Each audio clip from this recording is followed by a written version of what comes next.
be around 15 minutes, but I've been asked to make it shorter, so I won't show all the slides. I want to just present what is happening globally and in Europe on legislation to legislate on corporate responsibility reporting, CR reporting. This is from our database of nearly 50,000 reports and 10,000 companies. So first of all, I want to show this is what is happening over the last 2 decades. This is the number of non-financial reports globally, 1992 to last year. All types of non-financial reports. They might be environmental, sustainability, CSR, all of them together. So you can see on that there's been a healthy organic growth. And when we look at this by region, we can see that Europe has always led in non-financial reporting. It looked as if there weren't as many in 2012. The graphs all start to take a dip, but that isn't really true. It just means that we haven't found all the reports from last year yet. This happens every year, and then in a few months you'll find those graphs going up again. But we can see that Europe is responsible for around 50% of all these reports globally, and I normally say that Europe is responsible for half of CSR globally, half the number of companies involved in CSR, half the stakeholders, half of everything. When we look at the countries, we can also see these are the top 20 countries around the world, and we can see they're from the States, South America, Southeast Asia, Europe, but again, European countries are some of the best and most consistent reporters during this time. This is the numbers over the past 2 decades. I'm afraid Romania isn't on there yet. We don't have many countries in the top statistics from former communist countries from Eastern Europe, but in Eastern Europe, it's first Poland, then Romania in terms of numbers of reports. And there are quite a few from Romania now. This is the most interesting slide from our database. I wanted to share it with you because it shows the types of report, the content of these reports over the last 2 decades. Now, the dark green shows only environment. So 20 years ago, around 80% of these reports were only about environmental issues. And then the light green is environmental health and safety. So taking those two together, you could say almost 100% of reports were about environment and related issues 20 years ago. But then over time, you can see the yellow and the orange showing CSR and sustainable development reports. That's because new issues such as human rights, ethics, supply chains, social impacts, community impacts, all these started to become integrated into these reports. And now the ratio has reversed. Now 80% of all the reports globally are CSR reports and sustainable development reports. Only a minority are only about environment. There are, near the top, there's a purple bar. You can just see around 6-7%. It's the second bar from the top. That is the new integrated reports. If you listen to people who talk about integrated reports, you would think every report is integrated, but it's a very small minority still. What is interesting about this chart is that this is the free market in non-financial reporting. This is how reporting has developed almost without any legislation. There are no sudden jumps because one country has decided to legislate. And I'll come on to show you some of the legislation that has happened. So if there are moves now in Europe and globally to introduce mandatory non-financial reporting, corporate responsibility reporting, this graph will change a lot. But that's what happens now in the free market. Now, you've seen that there's steady growth. We have nearly 7,000 organizations reporting every year. So we might think there's no reason for concern. This is great, it's growing, but it doesn't begin to address the scale of the challenge. Various estimates have said there are 70 to 80,000 organizations which should be reporting now. And if we wait for that organic growth curve to meet those 70 or 80,000, we can wait for decades. We don't have that much time. That's the reason so many people are talking about legislation. A couple of slides now about the issues around legislation. Most legislation is aimed at the large corporates. They are an easy target. They're the companies should be responsible. Let's take the biggest ones first. If you're listed on a stock exchange anywhere in the world, that makes you also a target for legislation because it's under the listing regulations. You have to do something, so it's easy to introduce legislation. But just a short digression, why not other organizations? Already we have many reports from schools, universities, towns and cities, government departments. So you could say there's an argument that any organization that receives public money should also be accountable and transparent. So that's another area, possible legislation in future. If you take public money, you should be accountable and produce a report. And also, if we're looking at what is the driver, what is the engine of national and global economies, it isn't just the listed companies. It's the 90% of employees anywhere work for small companies, perhaps 50 employees or less, or 10 employees or less. That's like my own company. And they produce at least 50% of value. That's certainly true in Europe.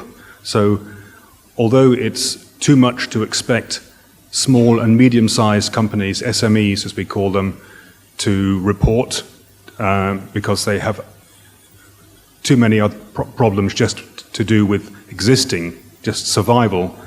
But if you're looking at the motor of the economy, they should be accountable and transparent, then SMEs at some point in future. There are three main areas where regulators might legislate. One is to say a framework. We want certain organizations, companies to report, and they have to use a framework. The only global framework we have is the GRI, but we could use other ones. There's also the UN Global Compact, which could be used as a framework.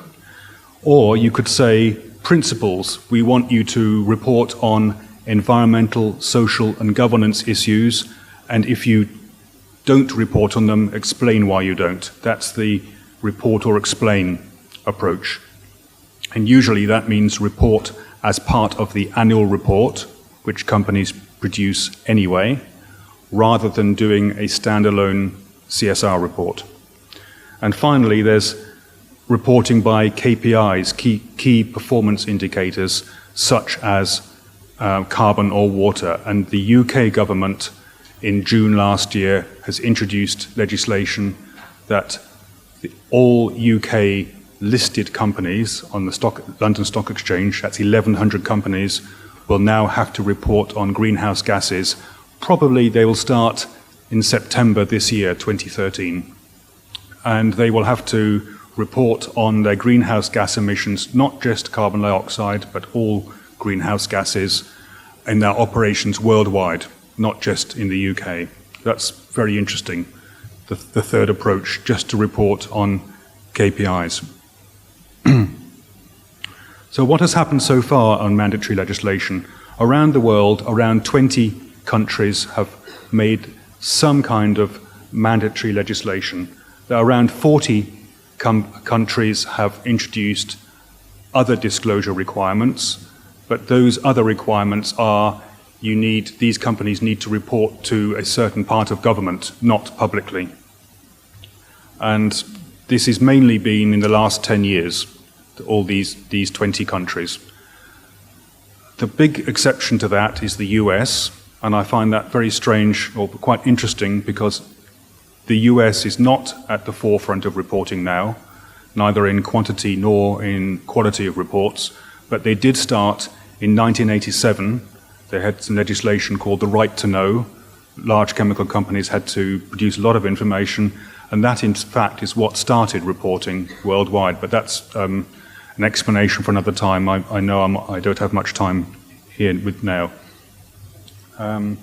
Most information is for listed companies in their annual reports. That's the approach that most have taken, and there are also a couple of other recent developments. So this is a quick overview of legislation since 2001 worldwide, a wide range of countries there. Usually the disclosure is in the annual report rather than as a separate corporate responsibility report. I say CR report just as shorthand for CSR and also for sustainability. So CR report just covers everything. I don't know whether you can all read that. I won't spend time on it because I'm trying to speed this up. Just take one example.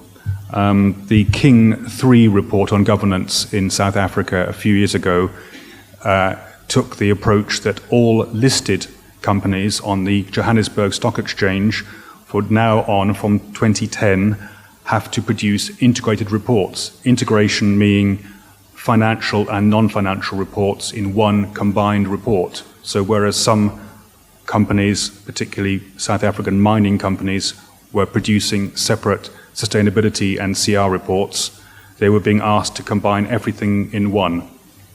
There are, I think I looked yesterday, 472 listed companies on the GSE stock exchange listing.